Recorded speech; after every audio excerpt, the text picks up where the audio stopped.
Hi everyone, it's Karen here again. Welcome back to my channel. Today I have a different type of video. Recently my friend Tiffany made a video where she described products that she wished she would have not bought, not because she doesn't love them, but because she doesn't reach out to them as much. She doesn't like use them as much, and in hindsight, she wished she would have just maybe bought less of the same kind of product or just not bought them at all.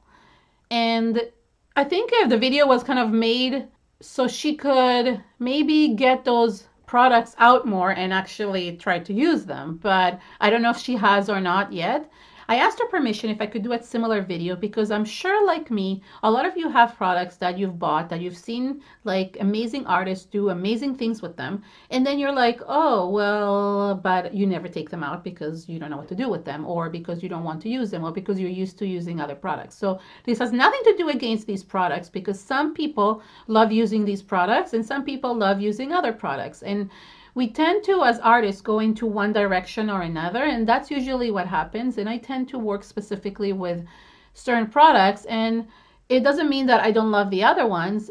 I mean, I bought them and I've used them, but I don't use them as often as other ones. These products that I'm showing you today are actually art specifically products. I'm not talking about any crafting products, which I am going to do a separate video about. I just want to specifically tell you about 10 art products that in retrospect I wish I would have either bought less of or actually not bought at all. So this has nothing to do with the quality of the art products. This has to do specifically with the style that I like to use and what I like to do with the products.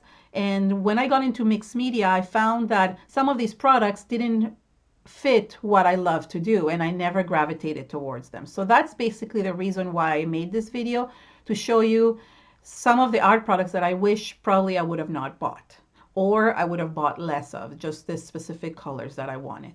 So let's get started. The first product I wish I would have not bought as many of is these paint dabbers. And quite a few years ago, many different companies made these dabbers to put acrylic paint or stain. And basically what happened is that they seemed so amazing to give coverage to certain things. You could cover like a journal or a page or a chipboard really quickly. But I don't know why I never used these as much as I should have, and then they ended up drying up. So when you look at like people like Tim Holtz, when they're doing such amazing things with these products, and then you come home and you're like, oh, I want to do that. And then even if you're watching a video, it doesn't come out the same way. You kind of tend to become more apprehensive about things. Now, that's not exactly what happened to me. I just felt like I didn't gravitate towards these as much. I prefer just using regular paint instead of dabbing it on. So that's the only thing. I have so many of these colors. I mean, some of them have dried up. I should really check them. But I really haven't gravitated to them as much as I should have. The next thing is sprays. Over the years, I've switched sprays companies and things that I love to use. And I guess I get used to using a certain company and I tend to use it as much as I want. I mean, I love these. They give amazing coverage. These distress spray stains, the dilutions, the Lindy's, they're amazing. There's people that are on the Lindy's design team. They do such amazing things with their products, but somehow I don't gravitate towards them. I used to go towards things like this one, which is Prima. I love the Color Bloom sprays. I gravitated towards them a lot. Yes, I was on their design team, but I also liked the way their coverage was and their spout was. It was much easier for me to hold this way because I have arthritis. And I found these type of sprays, the reason why I didn't gravitate towards them is because I would have to hold them in a very awkward way for myself. So it's not that I didn't like, I had a hard time spraying like this, because I don't have the strength. So I would have to use my thumb for it. And I find it's much more difficult than to just have this that you're spraying this way, and it's much easier. Even my water bottle, if you notice, I don't know if you've seen them in the videos, it always has it this way. I find it really hard to spray with these kind of sprays. I still use them. I love my distressed oxide inks, and I did not include them in here because I love them.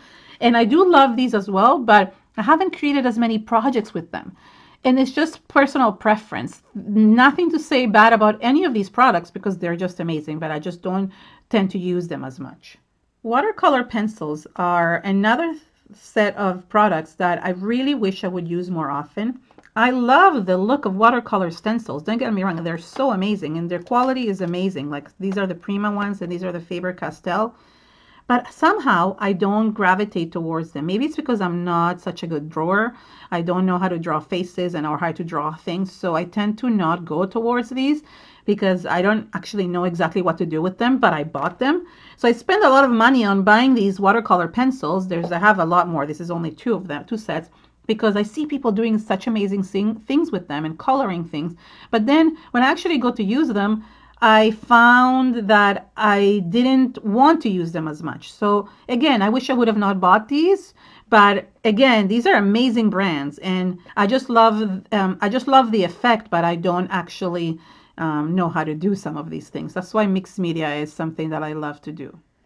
Another set of products that I wish I would have bought less of is any of the mediums that have like stuff in them, like pumice gel, gold mica. I paid sometimes a lot of money for these. I've had some that had plastic in it, fiber in it, and I've bought them over the years, and some of them have dried up and I've had to throw them out. I had some that had like uh, nutshells in them, like kind of walnuts, and when I bought them, I thought, wow, amazing. I'm going to use these in everything. And then when I use them, I would not gravitate towards them. The quality is amazing. Like Golden is one of the really good companies that makes these. But then I realized that I could make my own. So every time I had like things like gel or modeling paste, I could just add beads in it and glitter and things like that and make it coarse like these ones. So I didn't have to buy them. So I felt like they charge so much money for them, but you technically don't need to buy them from them. You could just make your own. So that's what ended up happening, because this is just gold mica inside like some gel. So if I can recommend something, is that unless you specifically want specific texture and you can make it yourself, you could add any type of medium. You can add things to any type of medium like salt, sand, and things like that and create your own textures. And I do actually have a whole video dedicated just for textures. So if you want to watch that, I can link that below.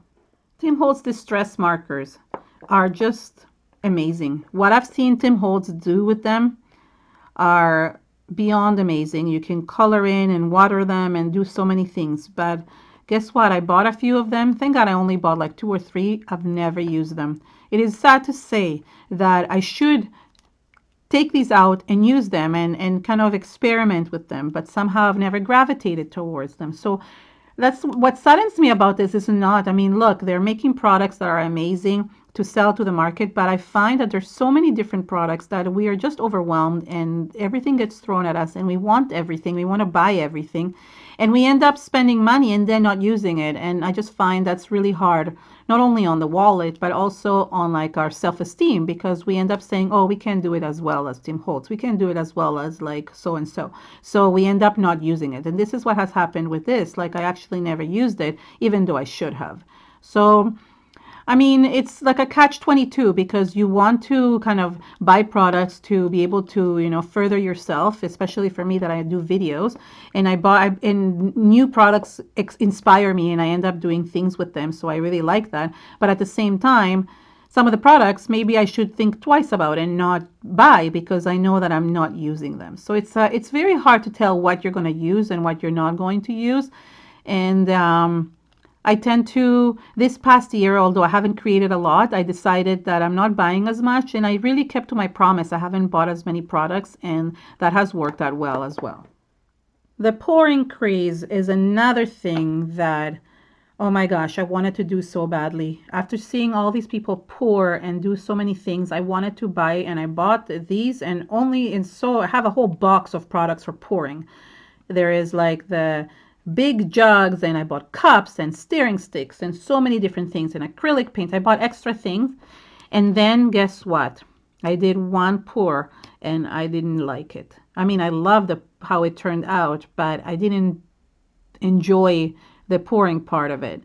It was like it took too long to dry and I didn't have patience and it was just like, what did I buy all these products for? I went and I bought things from Home Hardware. I went to watch different videos on what type of products I need to buy.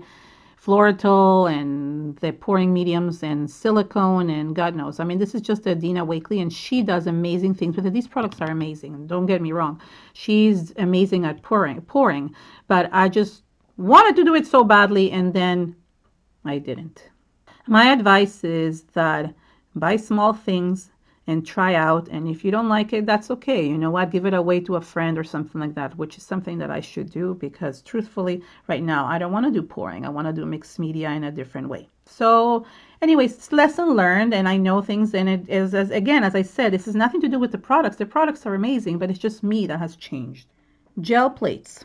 Oh my gosh, I love using gel plates, but I'm not sure why I bought so many different types. You really don't need to buy so many different types. I bought circular, I bought small ones, I bought big ones. And guess what? I'm always going towards the same ones. I use the 6x6, which is one of them, and the other one I use is the bigger one if I have bigger papers.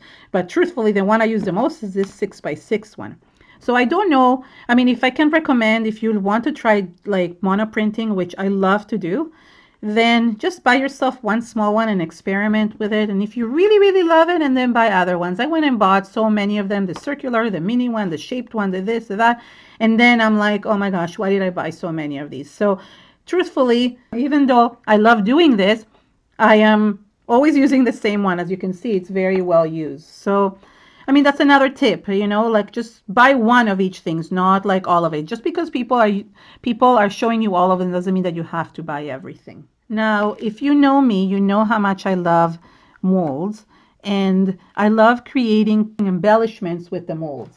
So things like this that you can create and so forth to use in my projects. And I've have a whole video on the different products that you can use for silicone molds. But one of the products that I really couldn't handle is the paper clay. And again, it has nothing to do with the product itself. And in this case, this is the Prima one, but there's different companies have them, so it doesn't really matter. It's just the one that I wanted to show you, but it doesn't really matter which one it is. One of the things that I found hard with the paper clay, especially because I have a problem with my fingers because I have arthritis. I had a really hard time kneading it, and it was just really hard to make it into the mold, like to actually put it into the mold. And when it actually dried, a lot of it cracked. So I found that paper clay is not the best product for me to use. Some people love it, but I found that it was not the best product to use. I love their new modeling material from Prima, but my favorite product, and I've used it in so many different things, is the amazing casting resin. And the resin is so easy to use, and I've used it in so many different videos, but you can also see my mold video that I'm linking below. And that one, I really loved how the molds turned out. This is how it molds turned out with a silicone mold. So they turn out really perfectly well, and they don't crack as much. The next product that I wish I would have maybe not bought or bought less of, and I have lots of colors of this, is the Artisan Powder from Prima. Again, amazing product. I've seen Frank Garcia make some amazing things with it. There's so many different colors, and when I saw what he could do with them and what other people did, I'm like, oh, I need to buy all these colors. The same way that I bought mica powders and other powdered watercolors, which I've used many times. So I thought these would like be similar to that, but guess what? I didn't reach out to them as much, even though they're amazing and you can create some amazing vintage and shabby chic projects with them. I found that I didn't reach out to these as much. I did every once in a while, but it wasn't so much my style. So I bought them, and then I'm like, oh, why do I have these? Because I tend to gravitate towards mica powders, brushes, towards the color bursts. So anything powdered like that, I didn't gravitate towards these. So, I mean, I have all these colors of it, but even you can see some of them are still sealed in their packaging. The last product that I wish I would have not bought so much of, which I didn't. I guess in this one I knew, but I knew only after a little while. But at first I used to buy these are the gel mediums, this is gel. I used to buy both the matte and the gel and the gloss because I'm like, oh, I like, but so this is an old one. And no matter which one I bought, doesn't matter the brand, which was Golden, Prima, Liquitex, I always preferred the matte over the gloss. So many different things that I've bought over the years, I always use the matte more than I use the gloss. I've used the gloss very, very little bit. So if I do recommend something, and that's personal preference, of course, but I find that I don't like the shininess as much. So if you do decide to buy a gel, so I would do recommend to usually buy the matte because you're not going to see that luster, that shininess on your projects, because then that's all you see and you don't see anything else. So there is uses for the gloss gel. This is one of them, but truthfully, I prefer the matte one. So I prefer things like the matte gel. Doesn't matter which one, whether it's the 3D or the soft, but I prefer matte. So if you see that word matte, that's what I prefer, not the gloss. So I'm just going to bring all these products back and again reiterate the fact that I have nothing against these products. These products quality are the highest quality that you can imagine. And there's nothing to do with the quality of the products. It has to do just with personal preference that I've chosen to not use these as much as I should have.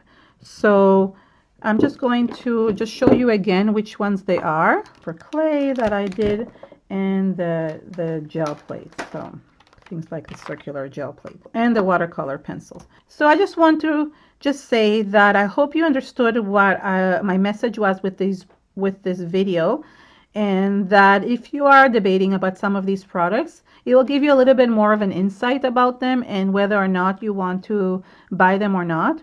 Thank you for coming and watching my video. And if you have any product that I would love to know what kind of products you've bought in the past and actually didn't use and what you've done about it, because maybe that gives me an idea to see what I could do about some of the products that I have. I mean, I can give some to my friends and I could have a giveaway, but these are all used products, so I don't think people will actually want used products, and they're heavy to ship, so it's really hard to do that for me.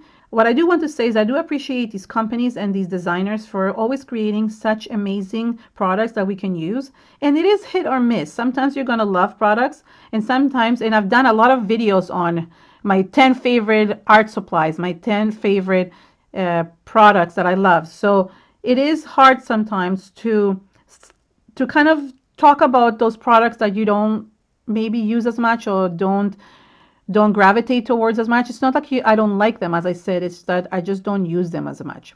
So thank you so much for watching and have an amazing day. Bye.